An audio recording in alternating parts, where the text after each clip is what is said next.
Dario Zisa, sono qui a Vittorio Veneto per il Serravalle Baskers Festival. Ringrazio Alberto De Bastiani per avermi chiamato, l'Associazione Il Piccolo Principe e il Comune di Vittorio Veneto.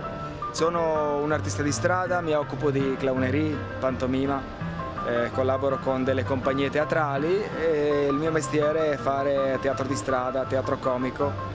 E oggi qui a Vittorio Veneto è stata una bellissima giornata piena di artisti e il mio spettacolo che ho fatto oggi è uno spettacolo di clownerie, di mimo clown, basato sulla collaborazione del pubblico. Il pubblico è interprete dello spettacolo, lo prendo per fargli fare dei numeri, delle cose comiche. È uno spettacolo nato in strada, evolutosi in strada nel corso degli anni, poi c'è stato un lavoro sul personaggio clownesco di questo Conte Fontoc, un lavoro fatto alla Scuola di Teatro Arsenale a Milano, un lavoro precedente con un mimo, sono stato allievo di Patrick Loriot, un mimo francese che ha vissuto molti anni a Bassano del Grappa. Questo è uno spettacolo molto leggero, molto appetibile per tutte le età. Sono un po' di anni che lo porto in giro e il personaggio al